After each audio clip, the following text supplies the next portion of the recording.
सदाशिवसमारम्भां शङ्कराचार्यमध्यमाम् अस्मदाचार्यपर्यन्तां वन्दे गुरुपरम्पराम्।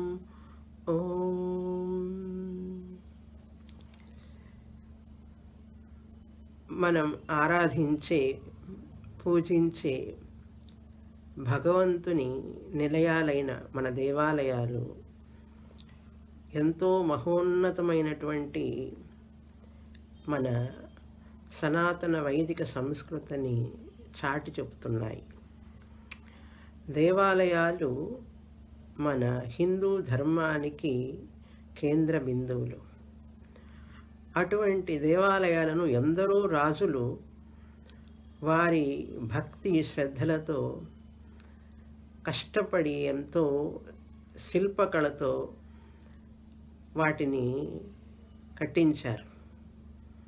పాండ్యరాజులు, చోళరాజులు, మరి అనేక మంది రాజులు వారి యొక్క భక్తిని ప్రకటించుకున్నారు ఈ సంస్కృతి మీద. ఈ సనాతన ధర్మాన్ని రక్షించడం కోసం, ఈ సనాతన ధర్మాన్ని వ్యాప్తి చేయడం కోసం వారు చేసినటువంటి కృషి అంతా ఇంత కాదు. ఎక్కడా వారి పేర్లు కానీ ఎక్కడా కనపడవు మనకు. అంటే నిస్వార్థంగా నిజమైన భక్తితో వాళ్ళు చేసినటువంటి కృషి మన శిల్పకళకు ఎంతో ఆధారమైనటువంటిది. మన శిల్పకళ మన యొక్క దేవాలయాల ద్వారా మనకు తెలియజేయబడుతున్నది. ప్రతి దేవాలయం కూడా మన సంస్కృతికి ఆలవాలం. అవి ప్రతిరూపాలు, మన ప్రతిబింబాలవి మన సంస్కృతికి. దేవాలయాలు అనేక మంది భక్తులు వెళ్ళి అక్కడ విరాళాలు ఇవ్వడం, భక్తితో పూజించడం, ఆ దేవాలయ యొక్క ప్రాంగణంలో వారి యొక్క మనశ్శాంతి అక్కడ వారికి లభించడం, వాటి వలన మనిషిలో ఒక మానవత్వం పెరిగి మనిషినిగా చేసేటటువంటిది దేవాలయం. అటువంటి దేవాలయ పవిత్రను కాపాడటం ప్రతి భారతీయుని పౌరుని యొక్క బాధ్యత. ఆ మందిరాలు, మన దేవాలయాలు కాశ్మీరం నుండి కన్యాకుమారి వరకు ఎంత అద్భుతమైనటువంటి శిల్పకళతో, ఆధునికమైనటువంటి ఇవన్నీ టెక్నిక్స్ లేకపోయినప్పటికీ కూడా ఎంత చక్కగా వాస్తు శాస్త్రము కలిపి శిల్పకళని అందులో రంగరించి పోశారు. తంజావూరు కానీ, బృహదీశ్వరాలయం, చిదంబరం, తర్వాత తిరువణ్ణామలై, ఎన్నో గుడులు, సోమనాథ, అట్లా మనం చూసుకుంటూ వెళితే కొన్ని వేల లక్షల దేవాలయాలు మన జాతికి అంకితం చేశారు ఆ రాజులు. అటువంటి దేవాలయాలను పరిరక్షించుకోవడం, వాటిని సంరక్షించడం మనందరి బాధ్యత.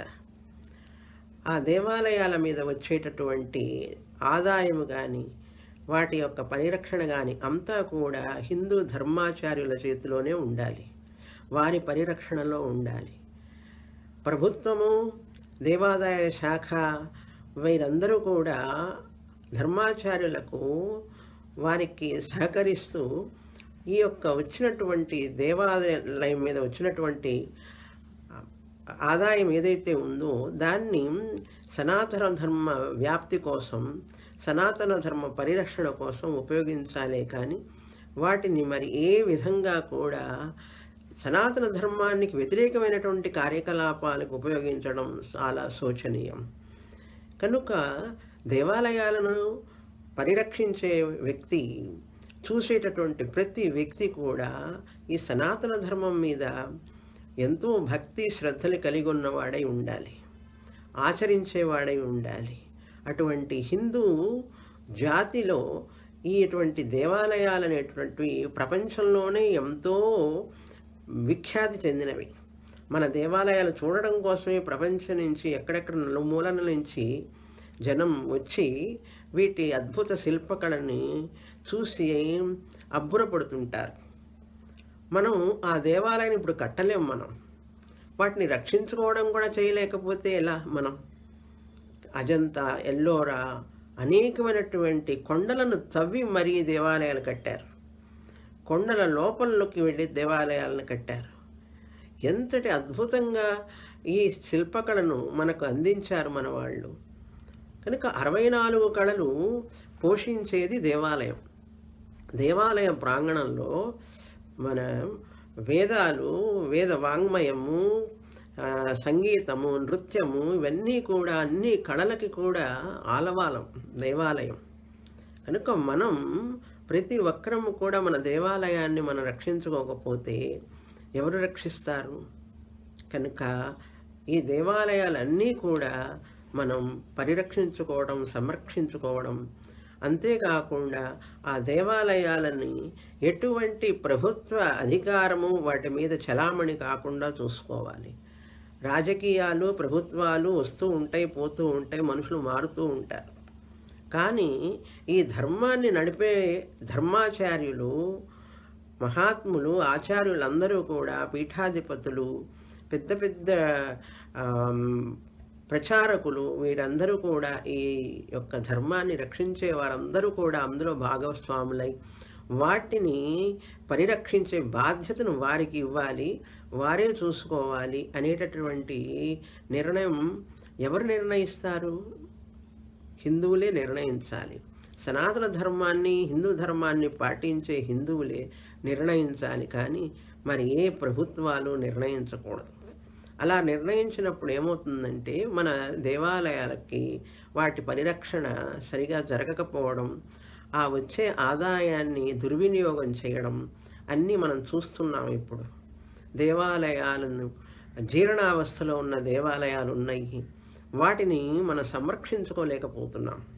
కనుక ప్రతి దేవాలయాన్ని, నూతన దేవాలయం కట్టడం కంటే కూడా ఉన్న దేవాలయాలను మనం పరిరక్షించుకోవడం, పునర్నిర్మాణం చేసుకోవడం, ఆ దేవాలయాలన్నీ కూడా ఏవేవైతే ధ్వంసం చేయబడినాయో అవన్నీ కూడా పునఃప్రతిష్టాపన చేయడం కోసం మనందరం సంకల్పం చేసుకోవాలి.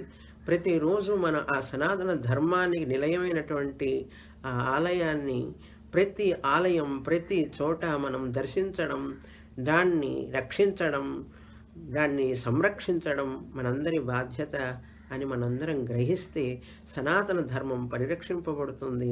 సనాతన ధర్మమే, హైందవ ధర్మమే ప్రపంచ శాంతికి, సమృద్ధికి కారణం అవుతుంది.